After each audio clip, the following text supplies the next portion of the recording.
नमस्कार, मैं आपके साथ केके राणा, इंडिया फौज देख रहे हैं आप और स्वागत है आप सभी का आज का अखबार। आज इस कार्यक्रम में हम आज के अखबारों में कौन कौन सी खबरें हैं और किस खबर को किस अखबार ने सबसे पहले यानी कि प्रमुखता के साथ उठाया है, उन सारी बातों का विश्लेषण करेंगे। एक एक करके खबरों का विश्लेषण करना शुरू करते हैं। सबसे पहले नवभारत टाइम्स। नवभारत टाइम्स ने सबसे पहले जिस खबर को अपने जगह दी है, रूस के निशाने पर स्कूल रेलवे स्टेशन आए हैं। यानी कि रूस और यूक्रेन के बीच जो युद्ध चल रहा है, आज उसका 9वां दिन है और इसी खबर को एनबीटी ने सबसे पहले अपने न्यूज़पेपर में लगाया है। इसमें दिया गया कि जंग के 8वें दिन भी कीव में हर ओर राख और धुआं रहा। साथ ही इसने कहा कि स्कूल और रेलवे स्टेशन भी अब रूस के निशाने पर आ गए हैं, क्योंकि अभी तक जब भी रूस से बातचीत की जा रही थी या फिर रूस के द्वारा जो भी अपने बयान दिए जा रहे थे, उसका यही कहना था कि वो किसी भी तरह से यूक्रेन के नागरिकों पर कोई हमला नहीं करेगा, उनको कोई भी नुकसान नहीं पहुंचाएगा। लेकिन 8वें दिन, इस युद्ध के 8वें दिन जिस तरह से तस्वीरें निकलकर सामने आई, यूक्रेन में स्कूल पर हमला किया गया, रेलवे स्टेशन पर हमला किया गया, तो इससे यह बात साफ हो जाती है कि जिन बातों को रूस ने कहा था उन बातों पर वो सटीक नहीं है। साथ ही आपको बता दें कि जिस तरह से कहा गया उसमें बताया गया कि रूस एक और यूक्रेन से बातचीत की जरूरत बता रहा है, तो वहीं यूक्रेन में अब नागरिक ठिकानों पर भी हमले तेज हो गए हैं। गुरुवार को यूक्रेन में तेल डिपो से लेकर रेलवे स्टेशन तक को निशाना बनाया गया। साथ ही खार्किव में रूस की बमबारी जारी है। रणनीति रूप से महत्वपूर्ण शहर है खेरसोन, वहां पर भी कब्जा करने का दावा किया गया है। एक दो जगह पर स्कूल पर भी हमला किया गया है। यानी कि एक तरफ तो रूस ये कहता है कि उसे यूक्रेन को बात करनी चाहिए ताकि युद्ध को खत्म किया जा सके, वहीं दूसरी तरफ अब नागरिकों के ठिकाने पर भी हमला करने लगा है। जबकि शुरुआती दौर में रूस ने इसी बात को कहा था कि वो केवल सैन्य ठिकानों पर हमले कर रहा है, किसी भी तरह से नागरिकों को नुकसान नहीं पहुंचाएगा। लेकिन ऐसा होता हुआ अब नजर नहीं आ रहा है। जैसे जैसे युद्ध आगे की तरफ बढ़ रहा है, वैसे वैसे इन चीजों से अब पर्दा भी हटता चला जा रहा है। अब जिस तरह से बाकी अगर सभी देशों को आप देखें, जिस तरह से देश एकजुट हो रहे हैं, यूक्रेन के प्रति सभी की सहानुभूति उमड़कर सामने आ रही है। अमेरिका साथ खड़ा है और अमेरिका के पीछे लगभग 141 देश यूक्रेन के समर्थन में खड़े हैं। तमाम ऐसे देश हैं, जिस तरह से लातविया ने इस बात को भी कह दिया है, अपने नागरिकों को छूट दे दी कि अगर कोई भी यूक्रेन के साथ रूस के खिलाफ युद्ध में शामिल होना चाहता है तो वो जा सकता है, वो युद्ध में शामिल हो सकता है। इसी तरह से तमाम देशों ने आर्थिक और सैन्य तौर पर यूक्रेन को मदद भी पहुंचाई है और लगातार ये मदद पहुंचाई भी जा रही है। अब ऐसे में अगर यूक्रेन के साथ बाकी तमाम देश भी आ रहे हैं, तो ऐसे में इस युद्ध का नुकसान या इस युद्ध के परिणामों को भुगतने के लिए सिर्फ यूक्रेन ही नहीं, बाकी देशों के साथ साथ रूस को भी इसका नुकसान उठाना पड़ेगा। ऐसे में स्थिति यह भी हो सकती है कि यूक्रेन अलग थलग हो जाए और दूसरे में रूस अलग थलग हो जाए और यूक्रेन में तो भारी नुकसान हो ही रहा है।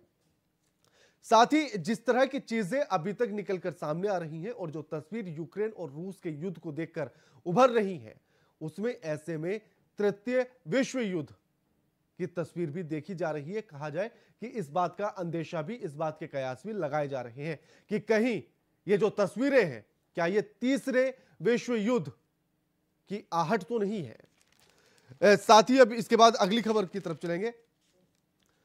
उसके बाद जो ज्यादातर अखबारों में इस बात की दो अगली खबर लगाई गई है, क्योंकि एनबीटी के साथ साथ अगर दूसरे अखबार को भी देखा जाए तो पहली खबर तो हर किसी ने यही लगाई है, लेकिन दूसरी खबर यूक्रेन से लौटे छात्रों को लेकर है। दैनिक भास्कर ने इसे बड़ी प्रमुखता के साथ लगाया है और लिखा है कि यूक्रेन से लौटे 16,000 मेडिकल छात्रों को देश में दाखिले की गुंजाइश तलाश रहा है केंद्र।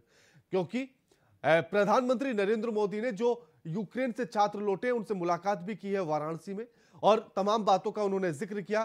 साथ ही छात्रों ने भी प्रधानमंत्री नरेंद्र मोदी से अपने अनुभव को साझा किया कि जब वो यूक्रेन में फंसे हुए थे तो उस समय पर कैसी परिस्थितियां थी, क्या स्थितियां थी, किस तरह से वो वापस लौटे हैं और साथ ही और भी तमाम चीजों का उन्होंने जिक्र किया। और इसी के साथ प्रधानमंत्री नरेंद्र मोदी ने भी कहा है कि जो छात्र यूक्रेन से लौटकर हिंदुस्तान वापस आ रहे हैं, उनके भविष्य के लिए भी सोचा जाएगा और उनके भविष्य का भी ख्याल रखा जाएगा। इसी के साथ ही जो यूक्रेन से 16,000 मेडिकल छात्र वापस आए हैं, देश में दाखिले को लेकर केंद्र तलाश रहा है कि आखिर क्या गुंजाइश हो सकती है, उन छात्रों को कैसे दाखिला दिया जा सकता है, क्योंकि यूक्रेन वापस लौटने की स्थिति अभी नजर नहीं आ रही है। ऐसे में उनका साल खराब ना हो, उनका समय खराब ना हो, हिंदुस्तान में ही उनको किसी कॉलेज में एडमिशन दिया जाए, दाखिला दिया जाए, इसको लेकर तमाम तरह के रास्तों को खोजने में केंद्र सरकार लगी हुई है।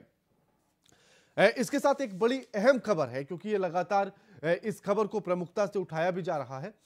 जिस तरह से इस बात को कहा जा रहा है कि कच्चे तेल के रेट लगातार बढ़ रहे हैं, जब से रूस और यूक्रेन के बीच जो युद्ध छिड़ा है, उस युद्ध के बाद से भी कच्चे तेल के दामों में उछाल आया है। लेकिन इस युद्ध से पहले भी कच्चे तेल के दामों में उछाल लगातार आ रहा था। ऐसे में जब इस बात को कहा जा रहा था कि आखिर सरकार अब कीमतें क्यों नहीं बढ़ा रही है, तो उसमें सीधा सीधा 5 राज्यों में होने वाले चुनाव को कारण बताया जा रहा था कि जिसकी वजह से कच्चे तेल में तो लगातार उछाल है, लेकिन उसके बाद भी पेट्रोल या फिर डीजल में क्यों उसके रेट नहीं बढ़ रहे हैं। तो साफ तौर पर कहा गया था कि चुनाव इसका असली कारण है। लेकिन दैनिक भास्कर ने जिस खबर को लिखा है उसमें दिया है कि 7 दिन सुकून, फिर बढ़ेंगे पेट्रोल और डीजल के दाम। ये क्योंकि सिर्फ इस बार ही नहीं है, अगर आप इससे पहले भी इतिहास के पन्नों को अगर पलट कर देखेंगे तो इस तरह की चीजें अक्सर देखी गई हैं। जब जब चुनाव आए हैं या चुनाव नजदीक रहे हैं तो तेल के जो दाम है वो स्थिर रहे हैं, लेकिन जैसे ही चुनाव खत्म होते हैं तो उसके बाद तेल के दामों में भी उछाल दिखने लगता है। फिर चाहे बिहार का चुनाव क्यों न हो या फिर पश्चिम बंगाल का चुनाव पिछले साल जो हुए वो क्यों न रहे हो, और अब उत्तर प्रदेश के चुनाव को भी अगर आप देखेंगे तो पिछले 1.5 से 2 महीने से बिल्कुल भी तेल के दामों में बढ़ोतरी नहीं हुई है, बल्कि एक आध बार घटे जरूर है। लेकिन अब इसीलिए इसने लिखा कि 7 दिन सुकून, फिर बढ़ेंगे पेट्रोल और डीजल के दाम। जब से रूस और यूक्रेन के बीच युद्ध हुआ है उसके बाद से तो लगातार कच्चे तेल में उछाल आ रहा है, तो इसलिए यह अंदेशा लगाया जा रहा है कि तेल में यानी कि पेट्रोल और डीजल में उछाल देखा जा सकता है। एक बार में कीमत न बढ़कर रोज थोड़ी थोड़ी बढ़ोतरी संभव है। और साथ ही दैनिक भास्कर ने बड़ा अच्छा डेटा दिया है, इसमें लिखा है कि बिहार चुनाव 25 सितंबर 2020 को चुनाव की घोषणा होती है, 10 नवंबर को नतीजे आ जाते हैं। 25 सितंबर से 19 नवंबर तक पेट्रोल डीजल के दाम स्थिर होते हैं, यानी कि परिणाम आने के भी एक सप्ताह बाद तक स्थिर होते हैं।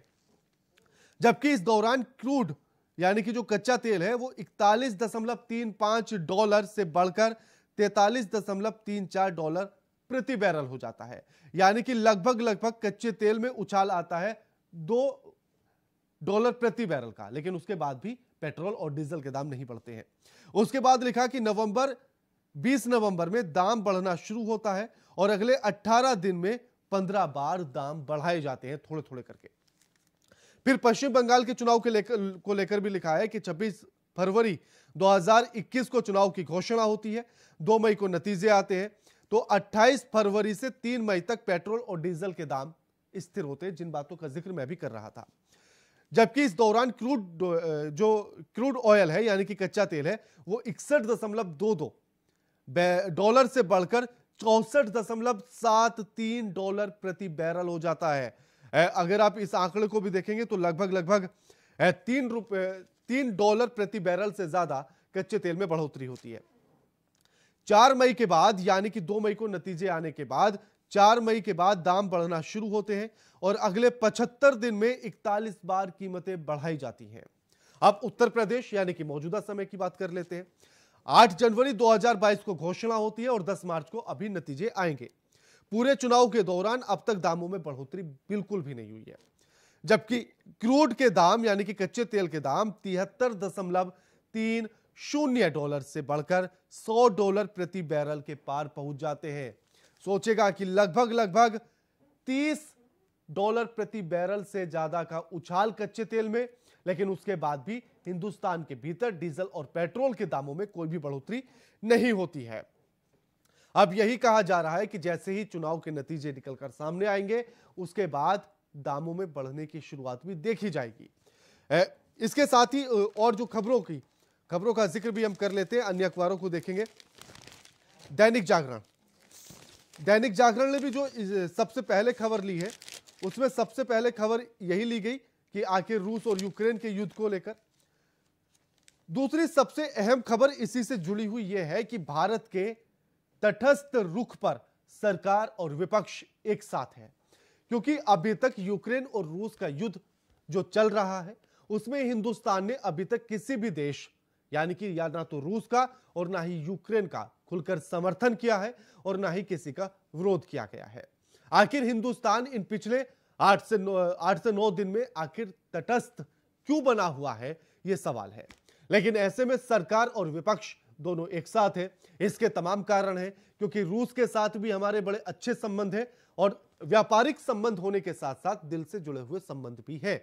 क्योंकि कई बार जब पूरी दुनिया में हिंदुस्तान अकेला रहा है, उस समय पर भी रूस ने हिंदुस्तान के साथ खड़े होकर एक दोस्ती के फर्ज को निभाया है, कई बार वीटो का इस्तेमाल भी किया है। तो ऐसे में और साथ ही 80% से ज्यादा कच्चे तेल का आयात रूस से ही हिंदुस्तान करता है, साथ ही 50% से ज्यादा हथियार रूस से ही हिंदुस्तान खरीदता है। ऐसे में यूक्रेन के साथ भी तमाम तरह के संबंध है, यानी कि व्यापारिक तौर पर संबंध है और पुराने संबंध है। साथ ही यूक्रेन से अगर बात की जाए तो $2.8 मिलियन का व्यापार 2018 से 19 में हिंदुस्तान ने यूक्रेन से किया है। तो ऐसे में किसी से भी के विरोध में जाना या फिर किसी के भी समर्थन में जाना ठीक नहीं होगा।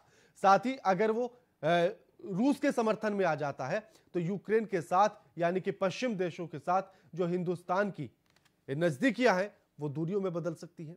अगर यूक्रेन के साथ आता है तो जो सबसे अच्छा दोस्त हिंदुस्तान का रहा है उससे दूरी हो सकती है, उससे खटास हो सकती है।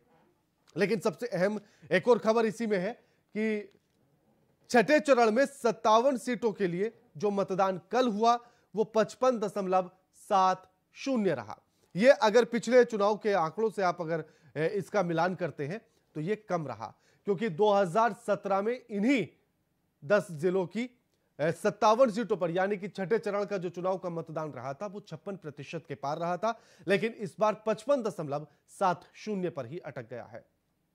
अगर अभी तक के 6 चरणों पर नजर डाली जाएगी तो उनमें तमाम तरह के अंतर दिखाई देंगे। स्टार्टिंग के जो 4 चरण थे वो बड़े ही शांतिपूर्ण तरीके से रहे। अगर उनमें कुछ छोटी मोटी छिटपुट घटनाओं को छोड़ दिया जाए तो शांतिपूर्ण तरीके से पूरा मतदान हुआ। लेकिन लास्ट के अगर 2 चरणों पर नजर डाली जाए यानी कि 5वां चरण और छठा चरण अगर इन पर नजर डाली जाएगी तो मतदान अशांतिपूर्ण भी रहा है। 5वें चरण में कुंडा में जिस तरह की घटना घटी थी, कुंडा में सपा प्रत्याशी पर हमला हुआ था, साथ ही 1-2 जगह से और इसी तरह की खबरें निकलकर सामने आई थी। साथ ही प्रतापगढ़ से ही जो है एक खबर और निकलकर सामने आई थी कि सपा का जो जिला पंचायत सदस्य है उन पर भी जानलेवा हमला किया गया था। इस तरह की तमाम खबरें हिंसक तौर पर निकलकर सामने आई थी। कई जगहों से चुनाव के बहिष्कार की खबर निकलकर सामने आई थी। ऐसे ही छठे चरण में भी छठे चरण के मतदान से पहले बीजेपी के प्रत्याशी पर हमला हो जाता है। स्वाति सिंह के पति पर, जो मौजूदा सरकार में मंत्री भी हैं, उनके पति पर हमला हो जाता है। ऐसे में यह भी जो मतदान रहा, अगर इस तरह की घटनाओं को छोड़ दे तो आप शांतिपूर्ण कह सकते हैं, लेकिन इन घटनाओं को नजरअंदाज नहीं किया जा सकता है, यह भी बात अहम है। लेकिन सबसे अहम बात जो मैं जिक्र करना चाहता हूं, जिक्र मैं यह करना चाहता हूं कि आखिर चुनाव में जनता को इस हद तक क्यों आना पड़ता है कि वो मतदान का बहिष्कार कर देती है। क्या इन बातों को सोचना जरूरी नहीं है? हर मतदान में यानी कि हर चरण के मतदान में इस तरह की खबरें निकलकर सामने आई हैं, जब किसी न किसी गांव में या किसी न किसी जगह पर जनता ने चुनाव का बहिष्कार किया। प्रशासनिक अधिकारी लगातार उनको मनाने में जुटे रहे, लेकिन वो टस से मस तक नहीं होते हैं। लगातार जिस तरह की खबरें निकलकर सामने आती हैं और जिस तरह से लोगों ने अपनी बात रखी, उन्होंने कहा कि पिछले कई सालों से वो विकास को लेकर अधिकारियों से लेकर विधायक तक और हर किसी की चौखट के दरवाजे को खटखटाते रहे, लेकिन किसी ने भी उनकी सुनने की जहमत नहीं उठाई है। अब जिस तरह से छठे चरण में मतदान में निकलकर सामने आया, उसमें भी तमाम जगहों पर मतदान का बहिष्कार किया गया। गांव वाले सोचेगा कि जब हम आजादी के 75 वर्ष को मनाने के लिए तैयार खड़े हैं और हम इस बात पर गर्व कर रहे हैं, उसके बाद भी तमाम गांव ऐसे हैं जहां अभी भी विकास नहीं पहुंचा है। सिद्धार्थनगर के भी एक गांव से इसी तरह की खबर निकलकर सामने आई, जिस पर ग्रामीणों ने यह कहा कि वो विकास को लेकर हर अधिकारी से लेकर हर प्रतिनिधि की चौखट को खटखटाते रहे, लेकिन किसी ने भी उनकी सुनने की जहमत नहीं उठाई है। नदी पर पुल को लेकर, गांव में सड़क तक, पानी की व्यवस्था को लेकर अगर आप सिद्धार्थनगर को दूर से देखेंगे तो आपको हाईवेज नजर आ जाएंगे, चमचमाती हुई सड़कें नजर आ जाएंगी, सड़क के किनारे लगी हुई स्ट्रीट लाइटें और एलईडी भी आपको नजर आ जाएगी। स्कूलों में तमाम तरह की सुविधाओं के नाम पर भी वादे किए जा सकते हैं और दावे भी किए जा सकते हैं, लेकिन जब आप जमीनी स्तर पर उतरकर चीजों को देखेंगे तो कुछ भी नजर नहीं आता है। इसी तरह से जब आप मनिक राम से लेकर आप फरिंदा तक की तरफ बढ़ते हैं तो चमचमाती सड़कों से जब आप टूटी हुई सड़कों पर आते हैं तो इसकी फहरिस्त भी लंबी है। तमाम जगहों पर टूटी हुई और खस्ता हाल सड़कें नजर आती है, यानी कि हाईवेज अगर छोड़ दिया जाए तो सिद्धार्थनगर के हालात भी खस्ता है। इसीलिए जनता को इस हद तक आना पड़ा। सोचेगा कि लोकतंत्र का महापर्व जब हम मना रहे हैं, ऐसे में जनता अगर उस महापर्व को मनाने से इनकार कर दे और अपनी जिद पर अड़कर बैठ जाए तो इसमें किसकी गलती को कहा जाएगा और जिम्मेदार किसको ठहराया जाएगा। अहम बात यह कि सिद्धार्थनगर के जिस गांव के लोगों की बात हम कर रहे हैं, उन्होंने 2019 में भी चुनाव का बहिष्कार किया था, यानी कि लोकसभा चुनाव को। तब भी अधिकारियों ने और जनप्रतिनिधियों ने उन्हें मनाते हुए इस बात का वादा किया था कि 1 से 1.5 साल के भीतर आपकी सभी समस्याओं से आपको समाधान दे दिया जाएगा। लेकिन अब जब हम 2022 के पटल पर आकर खड़े हो चुके हैं और एक बार फिर से विधानसभा चुनाव के लिए तैयार है और विधानसभा चुनाव जारी है, ऐसे में अभी तक उनके पास विकास नहीं पहुंचा। जो वादे और दावे उनसे जनप्रतिनिधि और अधिकारियों ने किए थे वो आज भी अधूरे हैं, वो आज भी उनसे कोसों दूर हैं। तो ऐसे में वो फिर इस बार जिद पर अड़े रहे कि वो मतदान नहीं करेंगे जब तक उनके गांव तक विकास नहीं आ जाता है। ऐसे में सरकारों को समझना होगा और सरकारों को इस पर चिंतन भी करना होगा कि आखिर हम आजादी के 75 वर्ष मना रहे हैं, लेकिन उसके बाद भी हम विकास पहुंचाने में नाकाम रहे हैं। हर राजनीतिक पार्टी के लिए यह एक बड़ा सवाल है। आज के इस कार्यक्रम में फिलहाल इतना ही। नमस्कार।